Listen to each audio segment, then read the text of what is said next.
this? Well, for the first time ever, we're going to be live streaming discussions with the leaders of the UK's political parties. This is Leaders Live.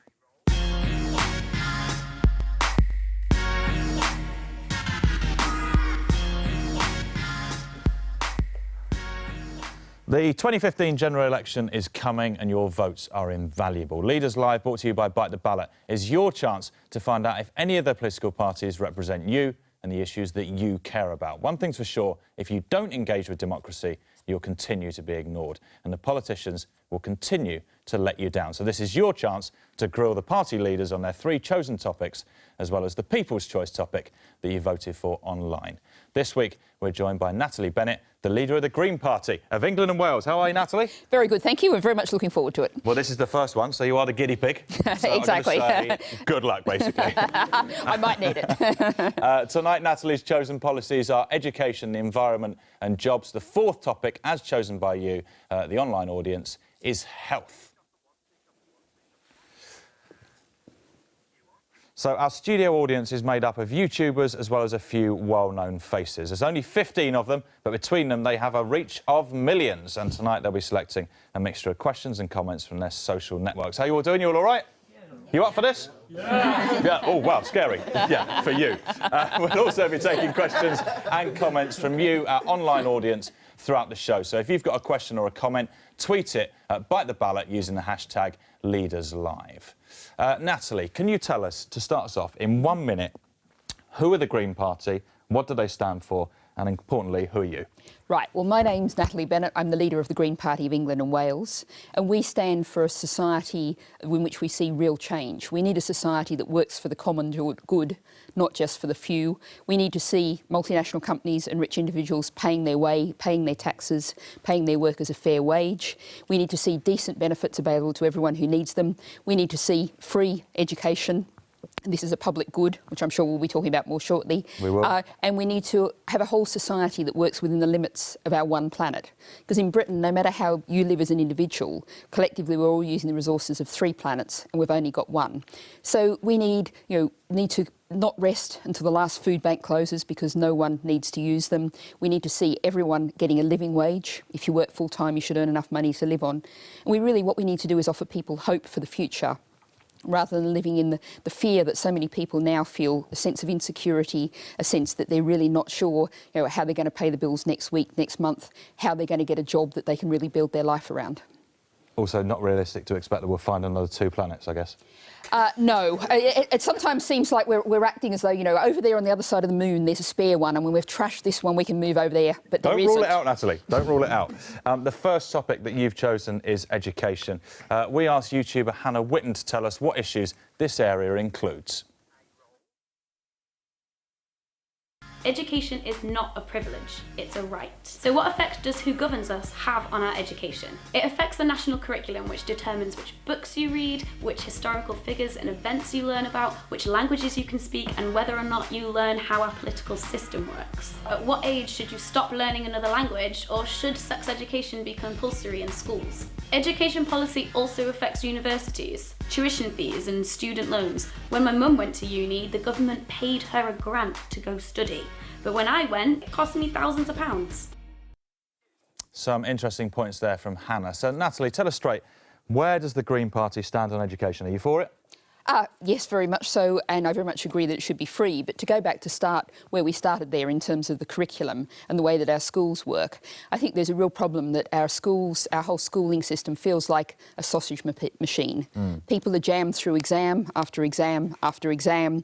Teachers are forced to teach the test. And what we're missing is much broader education, creative subjects, art subjects, and things like sex and relationship education, education about how personal finance works, about nutrition and food, all those kind of things that everyone needs to know. So practical education. Yeah, exactly, education for life. And Caroline Lucas, the Green MP, has got a bill calling for a lot of those elements to be made statutory for everyone to have to receive them.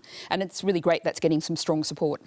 OK, so we want to know if you agree with the Greens' policies on education. So while the debate continues, if you can tweet hashtag YesNat if you agree with Natalie's education ideas, or the hashtag NoNat if you don't. We'll bring you the results at the end of the topic.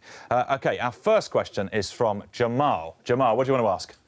You've said that you'll guarantee free higher education. What I want to know is who would cover the cost of that? Right. Well, I was actually referring to, we need to rebalance our society so that rich individuals, and particularly multinational companies, pay their taxes. We need a progressive taxation system. So it should be funded from general progressive taxation, not any kind of special tax or fees or debt on graduates, because education is a public good. We all benefit from more education in society, whether it's an NVQ, anything up to a PhD. It's for a public good. It should be paid for from public funds.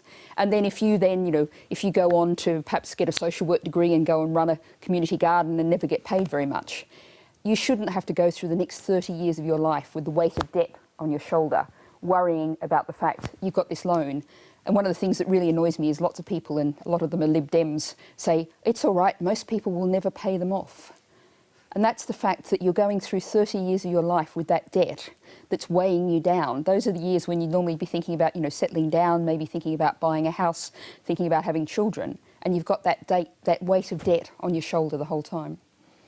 So these multinational corporations that you mentioned, how would you levy these taxes on them? Because obviously multinational corporations are quite good at not paying taxes, aren't they? They are indeed, and I'll pretty well guarantee everyone in this audience and pretty well everyone out watching, if you think about the website Amazon, most of us have either had or had bought for us something from Amazon.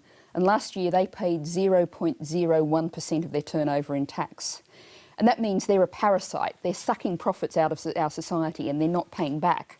If you think about the road on the, outside the studio... I'll say that obviously no one from Amazon is here to defend themselves. So. Indeed, and this... Because we didn't invite them. Exactly. But, if you think of the road outside this studio, there's definitely been lorries with Amazon parcels on them running along that road. And all of us have paid in our taxes to maintain that road. But Amazon isn't. And so we have to do that. And in terms of how we do that... we're seeing some real big international moves on this, but Caroline Lucas, the Green MP, had a private members bill in 2011, and one of the key things in that is country-by-country reporting. So if you want to do business in Britain, you have to say every other country in the world where you do business, how many staff you've got there, what their turnover is and what the profit is. So if it turns out you're, say, a coffee chain that serves what I consider to be really lousy coffee, and I think everyone knows who I mean. And it turns out that your subsidiary in this tax haven has 2 men and an office dog and makes 60% of your global profits. Once you can see that, you can really start to do something about it. OK, so are we convinced by that? Are you convinced by that, Jamal? A little bit. A little bit. It's a start, right? It's a start. It's definitely a start. I definitely think I didn't go uni, but all my mates did, so I see what their trials and tribulations are with sort of having a debt and not being it, and balancing it up to doing actual experience or actually going in higher education. What would you do for the people like Jamal's friends who are saddled with this debt already? Well, I think what we've also got to do is look at the kind of jobs that we're creating, the opportunities for graduates and non-graduates. And for young people, this is a really huge issue in terms of, so many of our jobs are 0 hours contracts, a minimum wage. 22% of workers are on less than a living wage. We need to create a society where you've got jobs you can start to build your life on. And we've got to think about removing that weight of student debt from our young people. That's definitely the direction we've got to go in. Yeah, Max. Does getting the money from the nasty companies that you won't name, like Starbucks, is that enough? Will that get us enough money, or will we have to tax people more? Individuals more? No, we also need rich individuals to pay their way, which we're simply not in the moment. And one of the things that we're calling for is a wealth tax. So that would be levied on property, but also on things like pension pots, on rich cars and jewellery and whatever. And we're calling we'll finalise the figures in our fully costed manifesto next year, but it'll be between 1% and 2%. And that's £30,000 to £60,000. And to most of us, that sounds like a lot of money, but the richest 1% of people worth £3 million or more, this isn't actually a punitive tax. It's a recognition, first of all, that if you're wealthy, your wealth came from society. If you stick Bill Gates on a desert island, he wouldn't make any money. To make money for a business, you need customers and you need workers. And that wealth comes from the whole of society, and you should pay some of it back. And also, the rich are actually people too. It might not always seem like that, but they also, if they get really ill, they need NHS hospitals, they need roads, they need policing. And if they pay for a better society, better services, and for free education, that more educated society, they've got a better society as well. Do they have consciences, though? I mean, because nobody wants to vote for someone that might mean they pay more tax. Well, I think, first of all, we're only talking about the 1% of richest people, the occupiers 1% versus the 99% of the rest of us. And in terms of our election manifesto in 2010, which was our first fully costed manifesto, 93% of people were better off. It was the 7% of richest who were paying, as they should be paying back. And that will be a similar sort of balance this time. And we'll certainly be looking at a top rate of tax. Of last time it was 50p. I think it's likely to be higher this time. And we're starting at earnings over £100,000. We're talking about people who are doing very nicely, and it's only fair they pay back. We've obviously got an entrepreneur in the room, a successful one. Jamal, would you be happy paying a bit more tax? Yeah, why not? Well, if everyone said that, it'd be all right, wouldn't it? I say it's like, if everyone's doing it, like, there's no sort of trying to hide away from it. If it's all for the good, like, why not? Like, there's no point. Like, I'm not trying to be filthy rich. I'm just trying to be comfortable. And I think people are being like super rich. They can pass it down 20 years down in line when it's not. Like, you're not going to live forever. You're not going to go to the grave with your money. I know people want to leave it for their family and that, but I'm all for the sort of good. If it's actually everything's above the water, why not? Yeah, you had your hand up for a while. Yeah, I was going to come to you, you put your hand down, sorry. I know we've kind of gone off the topic of education, but I don't think there's anybody here that would disagree that taxing big corporations is a good thing, and getting rich people to actually pay their tax and making it something attractive for them is a good thing. But how are you going to implement that when Ireland is across the water and they have very competitive and deliberately low ways of taxing businesses? That's where Google are, that's where a lot of like international companies have their European offices for that exact reason. And you have incredibly rich individuals who have all of their money offshore. And so in terms of what the UK can do, what can we actually do in order to get that money? Well, because we're in the world, Natalie. we are indeed in a world, and a world that's got to change, and we're seeing some really interesting work, for example, happening through UN agencies in terms of looking at intra-group loans and how companies actually shift money offshore by a company in the Cayman Islands or something, one of their subsidiaries loaning them money at 10%, and that mysteriously ends up their year's profits that then get shipped up there. And there's lots of international work against that. But the country-by-country reporting is the real basis of starting on this. So you expose what people are doing, and then you can really crack down on it. And I think it's really interesting. I mean, everyone reacted when I mentioned Amazon, and the Tax Research Network's done some really good work on this. And this is something that's also in all of our hands, that after various companies, and you can probably think of some other names as well, I won't make the legal department feel too nervous by mentioning any more. I'm glad you think I'm the legal department. Well, they're probably behind your ear. That actually the Tax Research Network showed that after companies were highlighted as not paying fair shares of tax, it actually hit their profits. So it's also in all of our hands to say we want to deal. I'd urge you all to, and everyone out there listening, to think about, let's promote small businesses, cooperatives, local businesses, and let's push in that direction, because that's where we really need the economy to go. The big multinationals, it's not a sustainable economy. We need to rebuild strong local economies. So there's a whole change we need to do. And just in terms of the wealth tax, some of the countries that have a wealth tax, and I'd admit there's no such thing as an entirely unavailable tax, but some of the countries that have a wealth tax, what they do is they say, if you haven't declared something on your wealth tax declaration, you don't own it. And I think that's a pretty powerful way of discouraging tax dodging. It is. We're just going to go to some online comments. You've been sending in your questions. Obviously, keep them coming in. So one here from Maria, whatever. What happens to the people who have already had to front £9,000 a year in tuition fees but haven't even started to pay it back yet? And there's another one as well from... Oh, come on. My question on education to Natalie Bennett is, would the Green Party make our school system secular? That's interesting. Would you? Well, what we would say is that no school run by a faith group should be funded with government money. So faith schools would become all private schools, effectively? Well, they would have a choice, and I think a lot of them would probably come into the system. We also, this seems to tie together with this, we also want to get rid of free schools and academies and bring them back under local democratic control, local authority control, because at the moment we've got a horribly fragmented system. We're wasting huge amounts of money on free schools and academies, and we're seeing lots of problems with them. And the whole idea behind them is the idea of competition, the idea of schools competing against each other. And one of the really big problems with that I think hasn't been sufficiently explored is the idea that competition, it's built on the idea that some of them will fail. and some of them will collapse. And that means the students in those schools are going to have a huge disruption to their education. And then when they get transferred out to surrounding areas, the schools around them are going to see huge disruption. And it's just competition is a highly inefficient way, really damaging way to manage our education system. It should be based on cooperation and people coming together to get the best result for every pupil, which is one of the reasons why we also want to abolish Ofsted. Interesting. But it depends where you put the baseline for academies, doesn't it? Because presumably having competitive schools, if everyone is doing well, just because you're the bottom doesn't mean you're a bad school, does it?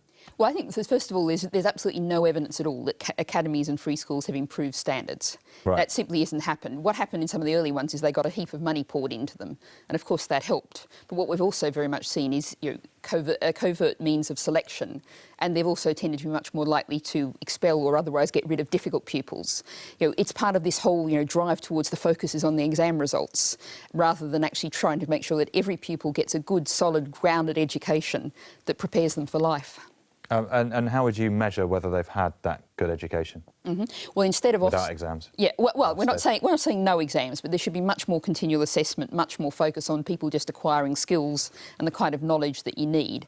And in terms of instead of Ofsted, what we'd like to do is see regional inspections whereby various schools inspect each other, continuous, so it's not like that big, frightening Ofsted inspection, but a regular process whereby schools share best practice, inspect each other, look at what each other's doing, and say what can we learn from there. Maybe we can offer you a different, better way of doing things that we've tried and worked. So a cooperative system all round. Yes, lady with the pink hair. That's me. I find it very rich, quite literally, that we can find witches in our society, and name people like Amazon and Starbucks and Ofsted and say they're the problem. But I find that when I look at the government, I see a lot of people that have benefited from public school, paid for education.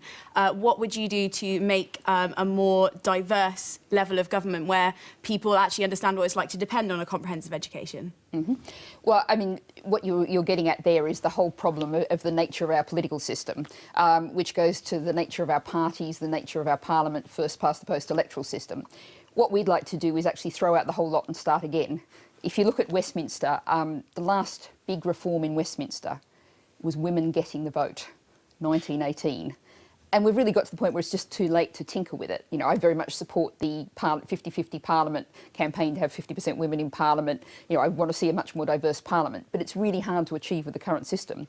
So what we're calling for is a People's Constitutional Convention. Draw people randomly from around the country, put them together and give them the resources they need to, let's give Britain a proper written constitution, let's make us all citizens, not subjects, let's start power at the local level, let's let the people decide what Parliament looks like. And I think we'd end up with something that looked really very different to what we've got now. How long would that take? Well, I think, we're heading for a general election next year. That may well, all the experts are saying it will basically produce a very inconclusive result. We've also got the fallout from the Scottish referendum. The Scots have been promised devolution max. They've been promised that. And what devolution max actually means is everything but defence and foreign affairs, and they're not going to be offered that. There's going to be a huge constitutional furore around that. After the election, that'd be a great time to set it up, give it a year, 18 months to draw up. We could have a new election under an entirely new system in 3 or 4 years' time. Yeah. A while ago, Labour made a statement saying they wanted in the future up to 50% of young people to go on to higher education. If Green Party had this lovely way of giving everyone free higher education, how much of the young people percentage would you think you'd like to see in university? As many as want to be there, as many as feel like they personally benefit from it. And one of the things I think, what we've seen, particularly the tuition fees, particularly the rise to 9,000 has done, is it's really hit the number of mature students. And going to university shouldn't just be what you do as an either all or nothing thing when you finish school. Should be something that maybe you've gone out and worked for a few years and decided you really know what you want to do now and you want to go to university at 25 or 23 or 30 or 40 or 50. And that so it should be something that's, lifelong education is a really important principle that should be available to everybody. Yeah, I agree with you that this whole £9,000 a year, it's becoming classism, and you look at it as a business investment, it kind of doesn't make sense in a lot of cases. But is it logical or is it economical for the society to be paying everybody's fees when they could in theory be getting the same education in the workplace and not taking money out of the government? Well, I think at the moment we have a huge level of youth unemployment. We have lots of unemployment in general. A more educated populace is better, both in terms for the workforce, but also generally in terms of people's participation in democracy, participation in communities. More education is a good thing for all of us, and it shouldn't just be measured in economic terms. There's lots of other benefits to be had as well. And the fact is, we're all living longer. We've got long lives in front of us, for most of us. We should be able to really invest in those lives by getting as much education as we feel like we want to handle. Yeah, OK. Thanks very much, Natalie. Let's find out now what you have made of the Greens' education policies. You've been voting via Twitter on whether you agree or disagree with Natalie's ideas. The results are in, and let's have a look. YesNat, 88%. That's a good result. It's a great start, that. Thank you. Yeah, give yourself a little clap. Why not? OK. No, I'm clapping them. Yeah, sure you are. Right, we're on to the next topic now. Here's James Hill giving us a quick rundown on what issues come under the environment. Being good to the environment isn't just about doing the recycling or turning the tap off when you brush your teeth. It's about being conscious of all the elements that impact our world. Take fracking, a method for extracting fuel from the earth. It's pretty controversial right now because the process uses millions of litres of water and chemicals which are toxic and carcinogenic. The UK and the world is running out of natural resources, so the current government is keen to try new methods like fracking because that could be a real boost to the UK's energy production. Is fracking the solution? And is it ultimately worth it? Good stuff from James. Natalie, in a nutshell, what is your policy on the environment? I'm assuming you've got one. Yes, and basically I've said, we have to live within the limits of one planet, and that means obviously emissions of greenhouse gases have to come down within the limits.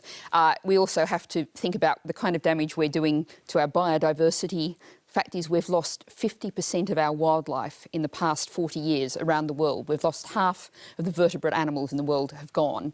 We've got to think about the plastic soup that our oceans are becoming. We've got to think about the damage to our soil, our fresh water. The fact that a lot of the crops grown around the world rely on water, underground water, that's being sucked up faster than it's being replenished. And once it's gone, it's gone. OK. We again want to know if you agree with the Green policies on the environment as well. The debate continues. Tweet #YesNat if you're in favour and NoNat if you're not. We'll bring you the results at the end of the topic. Our first question is from Max Rushton. What do you want to ask, Max? Yeah, I got tweeted this by someone called Dave. Says, right, is it possible for your party... Sounds implausible. Is it possible for your party to promise to keep energy bills down when it takes ages and cost us billions to switch to renewable energy? It's very, very possible, because one of the things we back and where we absolutely should start with energy policy is energy conservation and energy efficiency. We back something called the energy bill revolution, which is the idea of the government taking all the money it gets in carbon taxes and insulating and providing energy efficiency measures in every home that needs it across the country. And this isn't a program we worked out. It was worked out by the unions and the NGOs like Help the Aged and Child Poverty Action Network. And what this would do, it would lift 9 out of 10 households out of fuel poverty. It would create up to 200,000 jobs, and it would cut our carbon emissions. So that's where absolutely energy policy has to start. The best possible energy you can have, the greenest, cleanest and cheapest energy you can have, is the energy you don't have to use. How do you get people to care? Because, you sort of mentioned, some bees are dying somewhere or someone, and people probably want to get a new car more than, how do you actually get people to care? Because it sounds like what you're saying is totally right. Mm-hmm. But I don't know if people care enough. Well, I think one of the things that when I go and talk to audiences around the country, one of the things I talk about is hedgehogs. I was talking about how we've lost so many species globally in terms of our wildlife. And people think, perhaps of tigers and whales and, big exotic things. But actually our hedgehog population over the last 10 years, every year has gone down 38% year on year. And when I say that to audiences, there's a sort of intake of breath and people go, lots of shaking of heads, and that's not right. People do care. But the thing is, at the moment, it can be really difficult. Public transport is really expensive. It often doesn't run when you need it. If you look at the example, 2/3 of job seekers don't have access to a car. And quite a lot of them have to turn down jobs because there's no bus service to get to the job that they might be able to take otherwise. So what we need to do is we're not, as the Green Party, we're not really concerned about individual behaviour.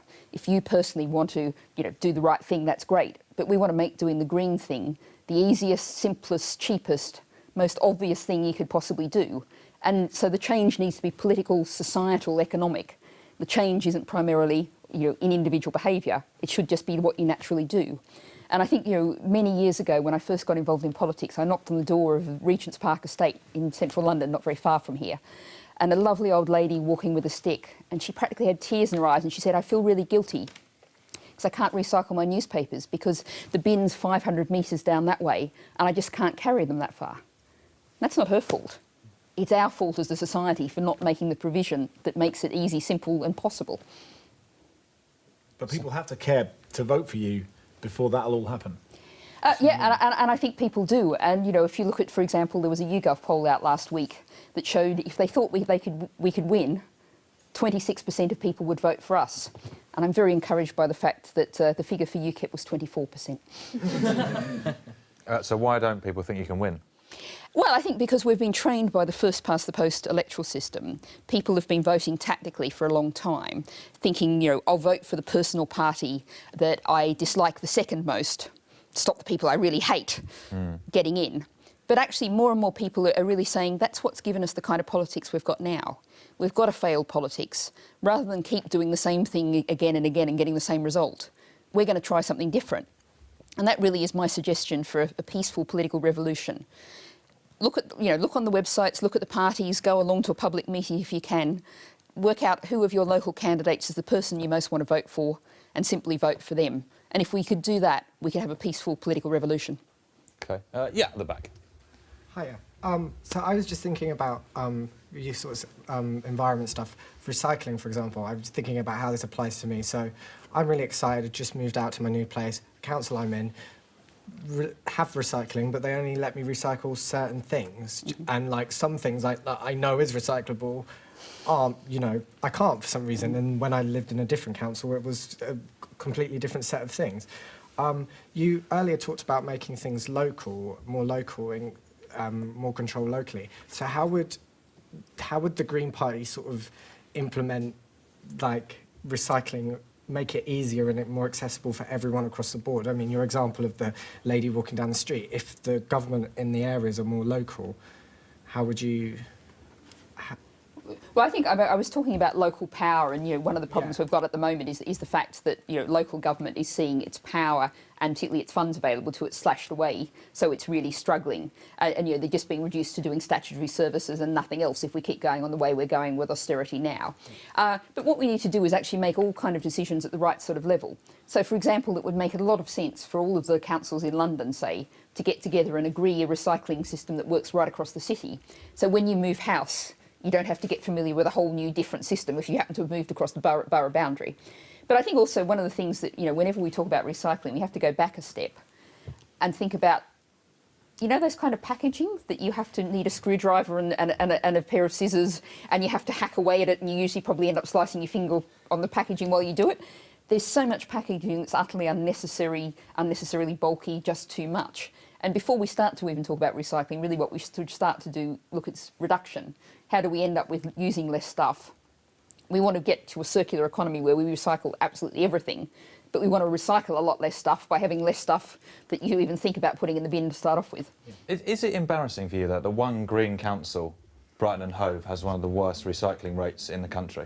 Well, I'm really proud of lots of things that the Brighton and Hove Council have achieved. But you can't get recycling with the Green Party. Well, the fact is, of course, that you inherit from the preceding regimes, 25-year contracts. So much like a politician saying that, though. Well, no, because you can't turn things around like that. And I'm not going to promise you on anything. So is it getting better? Yes.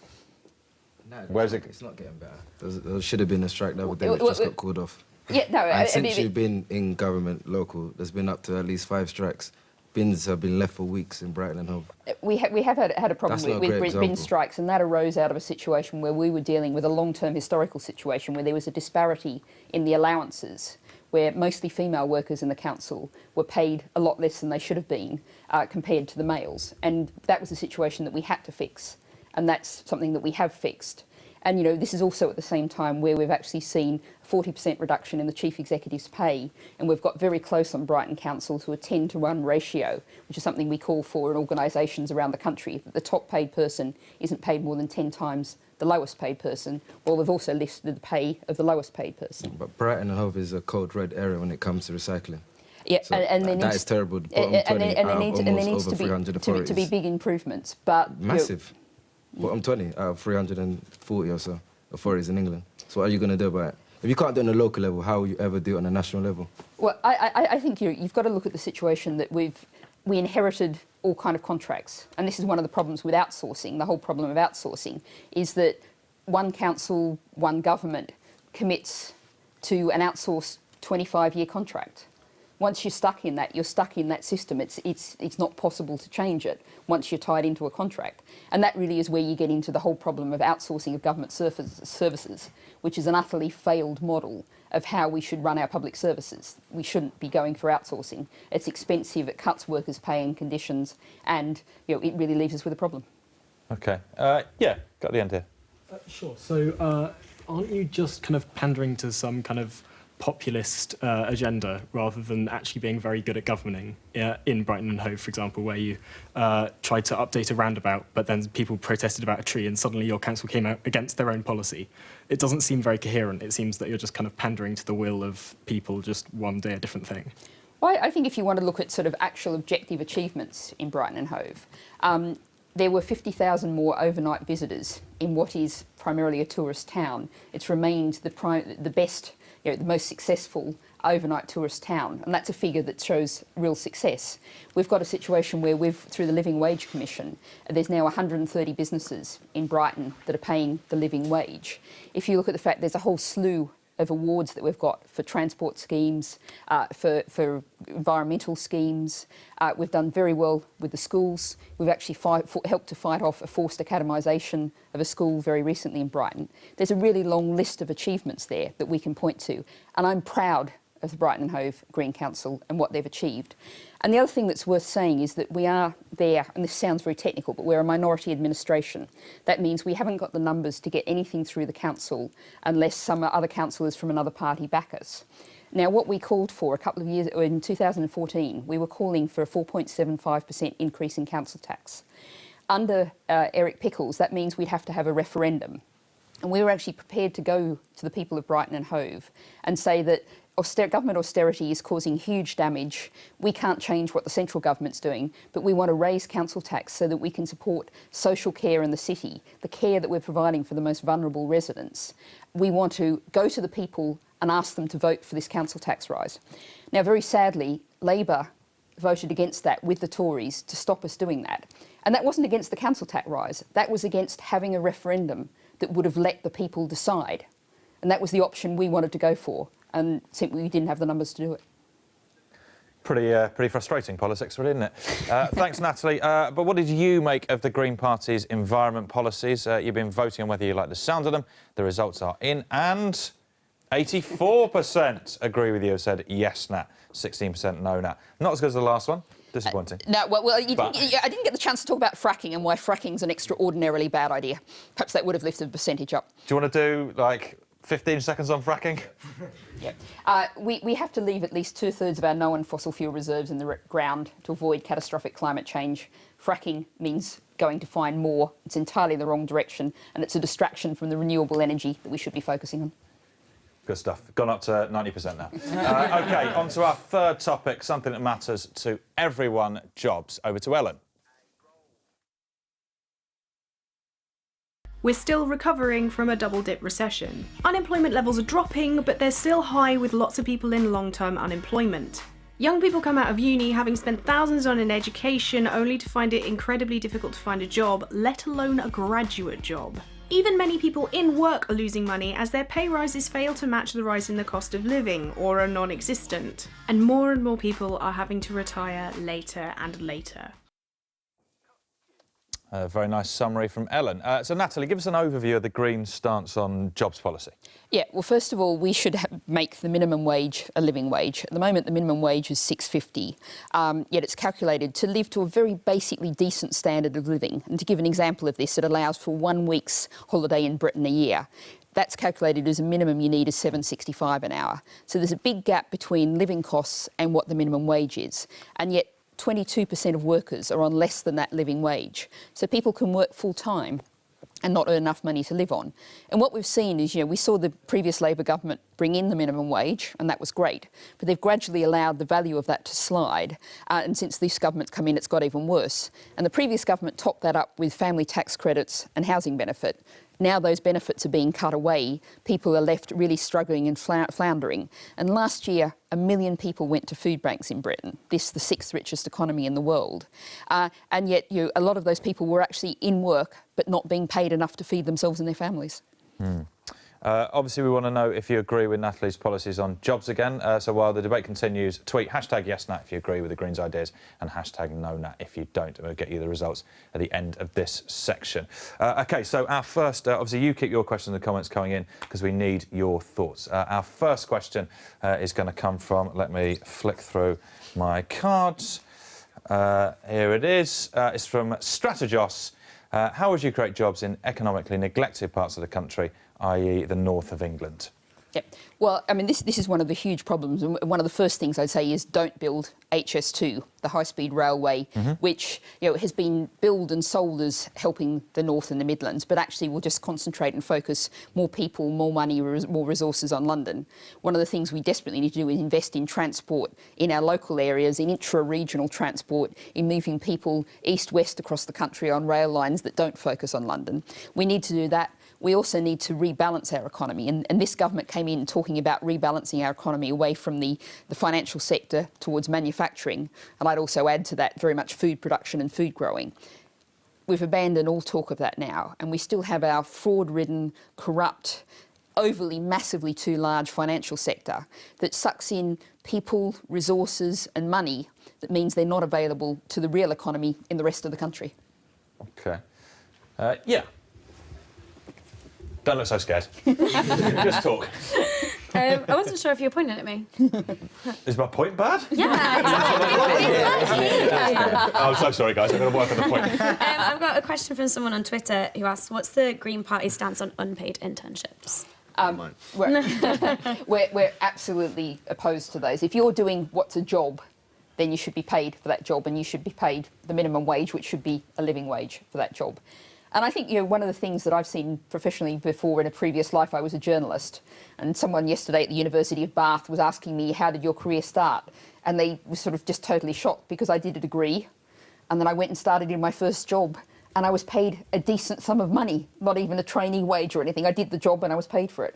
And in journalism, when I used to be editor of The Guardian Weekly, it was absolutely horrifying how many people had spent a couple of years of unpaid internships and were still coming to beg me for the chance to work for nothing.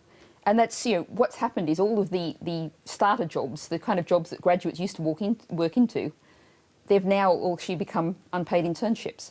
And that's really utterly unacceptable. And the government should be doing a lot more to chase after companies that are using interns like workers. It's just not acceptable. OK. Yeah. My question's regarding technological unemployment, which is going to increase over the next few decades. I was curious to know if the Green Party have any thoughts on basic income, which is going to need to become more prevalent as more and more people lose their jobs and will have mechanisation of most of the industry. Yeah. I probably need a bit of explanation for that, of those people who might know some more about that. It's basically the rise of the robots, isn't it? Well, I think most people get the technological bit, but the basic income bit might need some explanation. Often known as universal basic income or also citizens' income, although in the age of UKIP I prefer basic income, I think. And it's the idea that if you're accepted as a member of this society, and if you're born here, it starts the day you're born, you get a payment each week that gives you enough to meet your basic needs. And this has a couple of huge advantages. First of all, as a benefit, it's very cheap to administer. The Citizens Income Trust, for anyone who wants to find out more about this, has got a really good booklet that explains it in a great deal of detail. But basically, it's like child benefit. It costs about 1% of the total benefit to administer. And it means nobody lives in fear. At the moment, we've got a situation where people on job seekers allowance, people on other benefits, are being randomly, viciously sanctioned for no good reason at all. Everyone lives in fear of that. But that doesn't happen with a universal basic income. It's just there, you get it. So it gives everyone a real sense of security. And then it gives you the opportunity, if you want to start a small business, if you want to become a poet, I think you get a lot of bad poetry written under citizens' income or basic income. But, you'd be able to really think, what do I want to contribute? What do I want to do with my life? And have a go at doing it. And that would be, and what would also happen is then, if, say, what you're doing for some of your life is perhaps caring for an aged relative, caring for someone else who needs care at that time, and then you get, a few days off, you can go and do some work, and there's no benefit traps. It eliminates benefit traps. So you can go and do some work and you don't sort of lose your housing benefit, lose all sorts of other benefits, and then find yourself stuck for 6 weeks before they come back and going to the payday lender. You've got that steady, reliable income there that you can rely on, that you can feel safe and secure. It's going to cost a lot. Yep, it's been fully costed by the Citizens Income Trust. They've got some very good figures on this. Basically, about half of the cost comes from existing benefits, because this replaces the existing benefits. And of course, you save a great deal in administration. If you think about how much it costs to administer job seekers allowance, people who have to go in every week and fill in 63-page forms and all the rest of it. And about the other half have to actually come from taxation.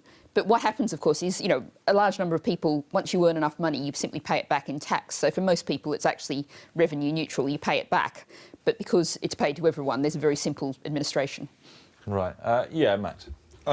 This is sort of more feedback than a question, but it's sort of related to wages. English Dan, and I don't know what your policy on the minimum wage is now, he says, I wouldn't vote Green. The £10 per hour minimum wage is up there with the silliest policy of the year award. Okay, well, first of all, to explain to what I've been talking a lot about making the minimum wage a living wage, which that would make the minimum wage around the country $7.65 now. And what we're calling for is a minimum wage of £10 an hour by 2020. And that's about a 4% increase year on year from starting with the minimum wage next year, when we have the new government. And that really just is maintaining the principle that if you work full-time, you should earn enough money to live on. And I actually don't think that's that radical. I've knocked on a lot of doors in places like Highgate in London, some very wealthy doors, and said to people, if you work full-time, you should earn enough money to live on. And people go, well, yeah, that's a reasonable principle. And that's maintaining that principle, and with the 4% increase year on year, giving people a modest sense of hope, because that's really what people need, a sense that things are going forward, that things are getting better. Whereas, what we've seen and what people really feel now, quite rightly, with the current system is, things crashed 2007, 2008, the financial crash, and they've just steadily, for most people, but particularly the poorest, been getting worse ever since. And that simply can't continue. Won't lots of small businesses say, oh, well, then we'll have to sack everyone? Well, one of the things about small businesses is, and this is all part of a package of policies, there's huge problems for small businesses at the moment, and the biggest problem for many small businesses is being tromped all over by big business. I've already talked about big business not paying their taxes, and you don't find many corner greengrocers with 6 subsidiaries in the Cayman Islands where all their profits go. Small business pays their way. But also, I know lots. When I was a teenager, I used to work for a small businessman who was really successful supplying the supermarkets, and he nearly went broke every month because he was on 90-day terms with the supermarkets, which meant they theoretically paid for his goods 3 months after he delivered it to them. Except the 90-day terms very often turned into 120-day terms, 4 months. And every month he needed to buy more stock, but he didn't get paid the money until 4 months later. So we need to make big business treat their small business suppliers decently. And we also need to make big business simply obey the law, which very often it's not doing now. If you think of all those mini supermarkets that you see everywhere, very often there's an illegally parked HGV drawn up outside, and they just regard a parking ticket as the price of doing business. And they're creating congestion, creating mass confusion on the high street, and they're breaking the law. And that makes it really hard for the corner store down the road to compete with them, and that's got to stop.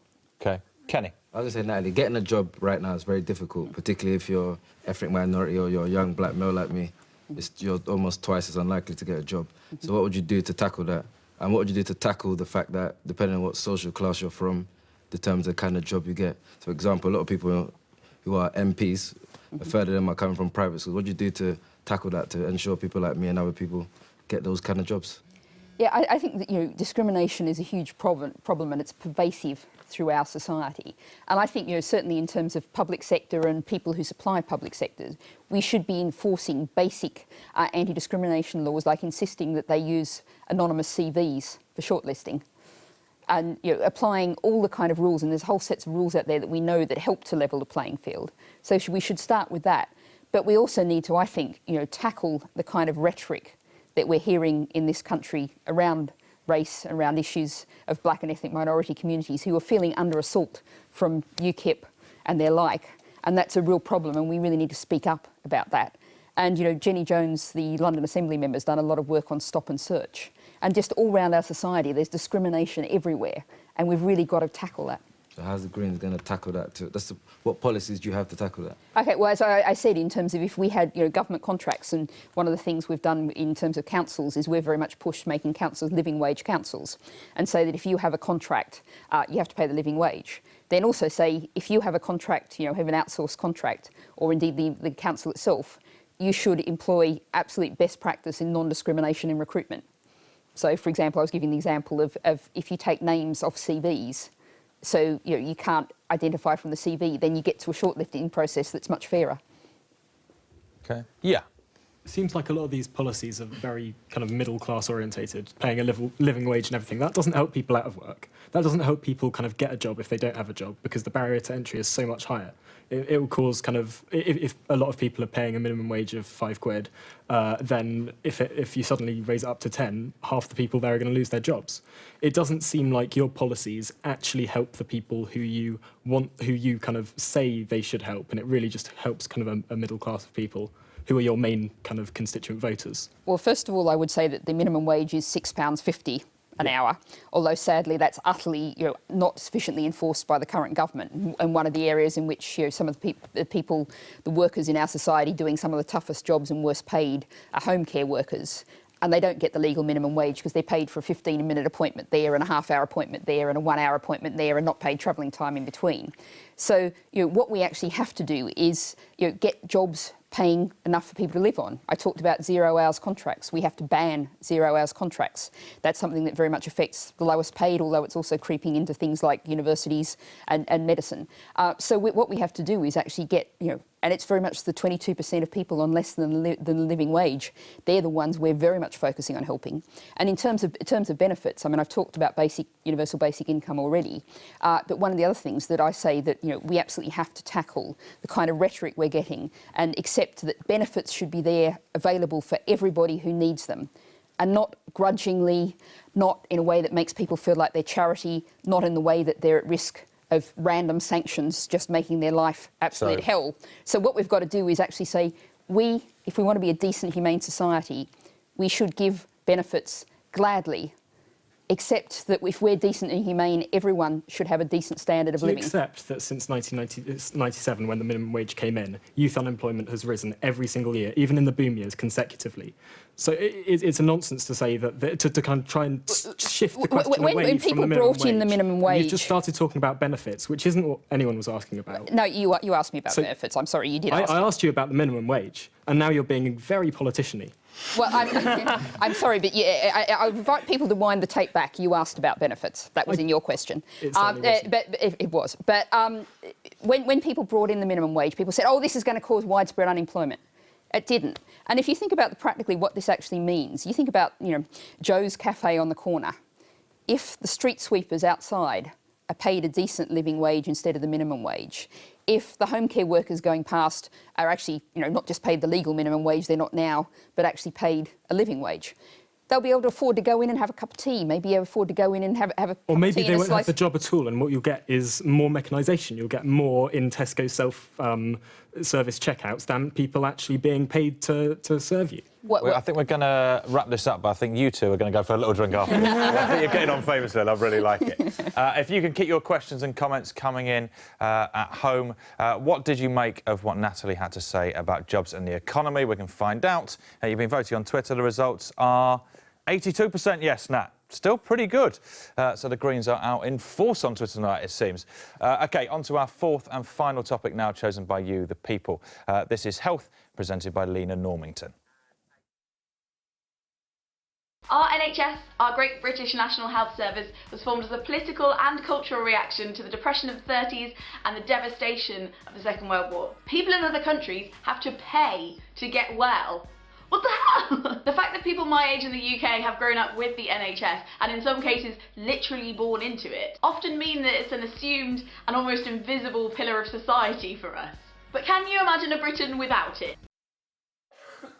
So, Natalie, what are the Greens' top health policies then? Well, I think the absolute first thing we have to say, because our NHS is hugely under threat, is that we have to stop and reverse the privatisation that this government has been racing ahead with. We say that the profit motive has no place in healthcare, and we need to stop that happening and reverse it wherever we can. And we also need to make sure that our healthcare staff are decently paid.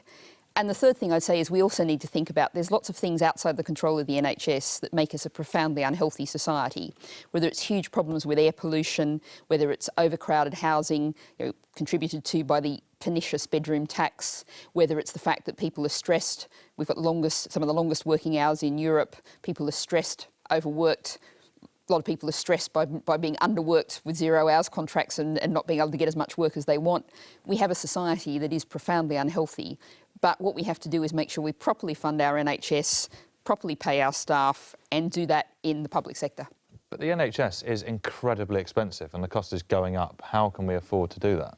Well, I think if we go back in history and look back to just after the Second World War, when the NHS was founded, Britain had been bombed to pieces, was practically bankrupt. We afforded the NHS now. If you actually look at the percentage of GDP that we spend on healthcare, the percentage of GDP we spend on healthcare is lower than the European average. And what we're actually doing now is your reference to setting up after the Second World War, we're spending about the equivalent of real terms like £200 a head, and now we spend about £2,000 a head on people, and everyone's older. And the pricing's a bit different to things now. But I'd adjusted it for that. Yeah. Oh, okay. Well, I'm glad to hear that. Yeah, otherwise that's pretty good. Yeah, well, exactly. But if you look at what we're racing towards is the American system, the privatised American system, which spends double the percentage of GDP that we spend on healthcare for far worse outcomes on a whole range of measures of everything from maternal and child health. Their figures are absolutely dreadful, and that's the system we're going towards. OK. So we've got a question on health from Lena, which I think is going to come up. There it is. It's not Lena. Never mind. It's from Bethany Southbush. She says, how would you go about reversing NHS privatisation? So what you've been saying we've got to do, how would you do it? Yeah, well, first of all, we have to stop the handing over things to the private sector now. And if you look at, for example, PFI, Private Finance Initiative contracts, which are immensely expensive ways in which the previous government built and this government's continuing to build hospitals and other facilities like that, it's really actually worth... Needed hospitals. Good hospitals. Yeah, exactly. Although often with the number of beds is an issue really at hand. But actually, they're paying. It's the kind of things where you have contracts that they have to call up to get the contractors in to change a light bulb, and that costs you £100, and you're not allowed to just go and change the light bulb yourself. And those kind of things, we either have to look at negotiating those to get renegotiating them to get decent value out of them, or actually we did some figures on Norfolk General Hospital a couple of years ago that said it was actually worth buying back the PFI contract now rather than going through the decades of paying through the nose. And one of the problems that underlies this is, particularly at the moment, but in general anyway, the government can always borrow more cheaply than the private sector. But for the simple kind of sleight of hand excuse of getting debt off the government books, we've handed these things to the private sector, which then borrows at private sector rates, and we then pay them a profit on top of that. Will you explain PFI just succinctly? OK. Private Finance Initiative, PFI, which basically means you actually provide a contract to someone to provide you with a facility, run it for 40 or 50 years, and you pay them a service charge, plus you have a whole long agreement of any time you want anything done, you have to pay them set amounts of fees for it. Right, OK. Yes. Points at you. Yeah. I've got a question from Twitter, and it's actually something that I care about a lot as well. How would you deal with health issues that are less obvious, such as mental health? Yeah, one of the things that I can promise you there'll be a great deal more detail of in our manifesto is we're going to absolutely focus on mental health issues, because it's always been the absolute Cinderella area of our medical funding. And I actually chaired a session at Green Party conference hearing from mental health campaigners talking about parity of esteem. And what that means is mental health issues that are equally serious should be treated the same as physical health issues. So at the moment, if you go with a broken leg into A&E, there might be a bit of a waiting time, but you'll get treated pretty quickly. Someone with something, roughly comparable in terms of mental health illness is likely to be sent away and told you're on a 6-month waiting list if you're lucky. There's just not enough services there. And one of the things we've seen as services have been slashed away is that people with relatively mild problems, well, there's not enough funding to treat you. So we'll just wait until that problem gets really serious. And that is, in terms of human suffering, deeply inhumane and unacceptable. But it's also really stupid in financial terms, because if you treat someone when they're relatively mildly ill, it's going to cost a lot less than if you have to treat them when they're really seriously ill. OK. Yes, back here. We have an ageing population, as I'm sure you know. Yeah, I feel a bit more every day. And we currently can't afford to fund the care, and many people who are ageing can't afford to fund their own care. And local NHS services, they can't afford it either. How do you propose that we solve this problem? Well, it's worth saying, first of all, that basically we've seen a huge cut in per head terms of funding for the NHS. It started under the previous government and has raced on in this government. So we're simply not putting enough money in. But it's also worth saying, as I was talking about before, in terms of we have a deeply unhealthy society. And if we could actually reduce what's known as morbidity, reduce illness, by actually having a healthier society. And this is where all the policies all link up together, because if we encourage walking and cycling, if we create nice friendly roads and signs that encourage people to walk and cycle, we reduce the speed limit to 20 miles per hour everywhere where people live, work and shop, and it feels safer to cross the road and people are more active. We do all of those things, then we actually reduce the pressure on the NHS. And there's a whole lot of things that we need to do that would make us a better society, a healthier society. And before when we were talking about energy policy, I was talking about a warm, affordable to heat home for everyone who needs it. We've got an absolutely disgraceful level of excess winter deaths that come from the fact of our poor quality of housing stock. If you ensure that people stay warm through the winter, particularly vulnerable, often older people, then they get ill less. And so there's a huge amount of things that we can do. We need to put more money into the NHS, but we can also do a lot to reduce the pressure on it. To be fair, global warming will help with that. Yes. I'm going to ignore that. True, though. It's true. It's true. Just let's not mention the floods, though. OK. My mum's a nurse, and she works very hard. And one of the phenomena that she's seen over the 30 years, 40 years that she's been in the profession is that she is very often now in lots of the wards that she works in the only white face. And she's the only person. She used to work with elderly care, and she was the only person, because she was a white face, she had an English accent, she was the only person that was actually able to have the elderly patients who sometimes had their own mental health issues be calm enough to interact with her, because they saw a foreign face and these people are from different times. We can't educate them now, but there's clearly an issue nowadays with a low number of British people going into nursing. And how can you make that something that is a noble profession, again, and an attractive profession as well? Because my mum, if she didn't marry my dad, she wouldn't be able to raise a family on the wages that she gets as a part-time nurse. So how can we get more British nurses? Well, I think in part to answer your question in terms of one of the big issues for nursing for people from all backgrounds is low pay, stress, understaffing, and many people train as nurses, and indeed midwives is another area where this happens a lot, and then leave the profession. And I think, and one of the things you're talking about is I think one of the reasons we really need to take on UKIP is UKIP anti-immigration.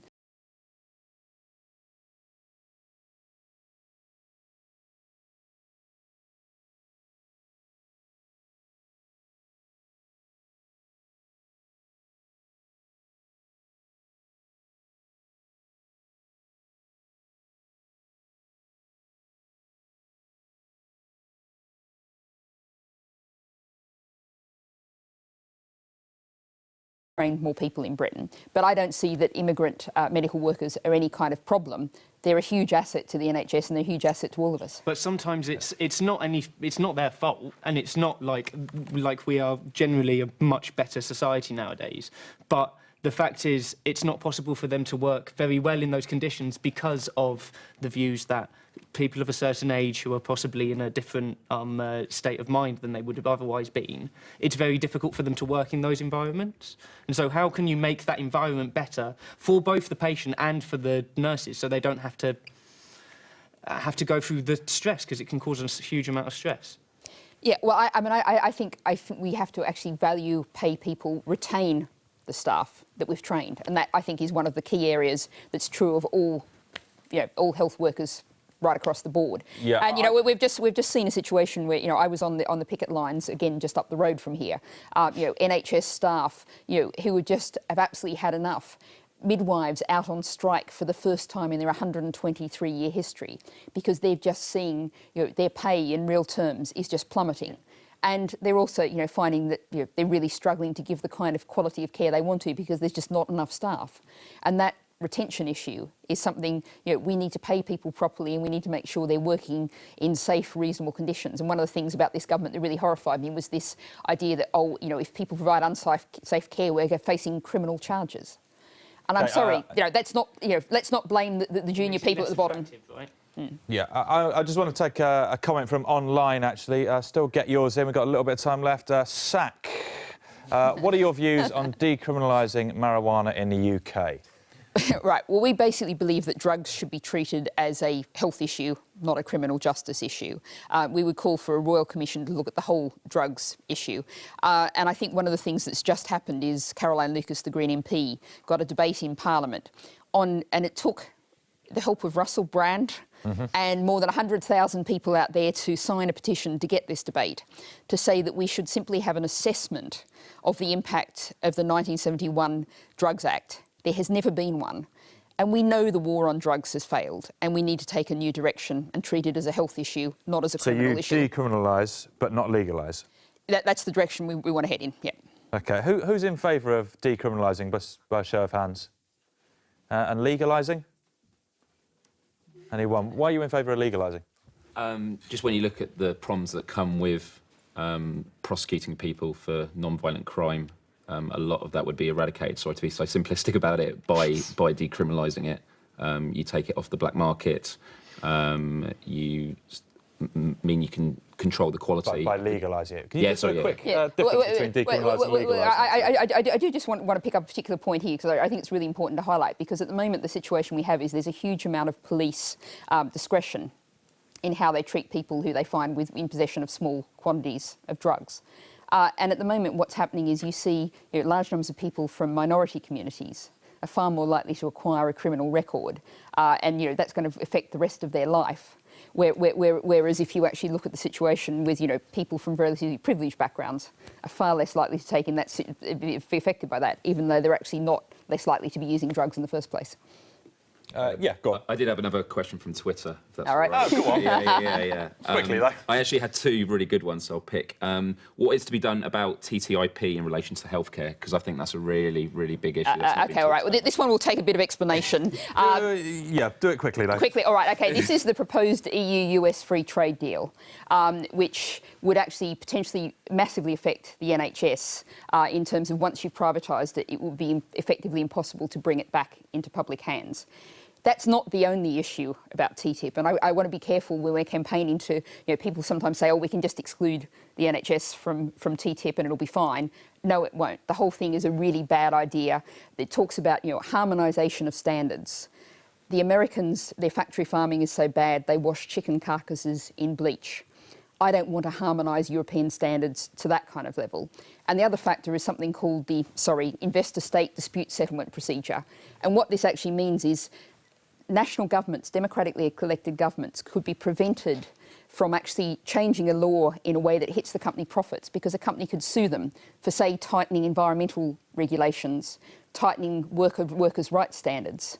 So we have to obviously campaign to protect the NHS from TTIP, but campaign against the absolute whole thing. And that's, like, corporations suing governments is happening across the world in various places exactly. Already. OK, so what did you make of what Natalie had to say about health? Let's have a look. You've been voting. The results are 80%, 20%. I think steadily down, but still pretty good, Natalie. Pretty good. I'll live with that one. That is all. I'll live with that result in the general election. Yeah. I mean, if you got that, I'll give you the money myself. That is all we've got time for tonight. If you've got more comments for the Greens, tweet Natalie directly at Natalie Bennett tonight, and she'll answer your questions. So a massive thank you to you, to Natalie Bennett from the Green Party, online audience, our incredible studio audience, also the teams. Yeah, cheer yourselves, why not? The teams at Bite the Ballot, ITV News, Twitter UK and Byte News. Join us next week for, get ready, Nigel Farage, the leader of UKIP, who'll be tackling the Stop It, who'll be tackling the EU, democracy and immigration. You will decide the fourth topic for Nigel. Vote now at leaderslive.co.uk. OK, from me, from Natalie and everyone here, good night. See you next week. Lovely. Let's applaud. Let's applaud.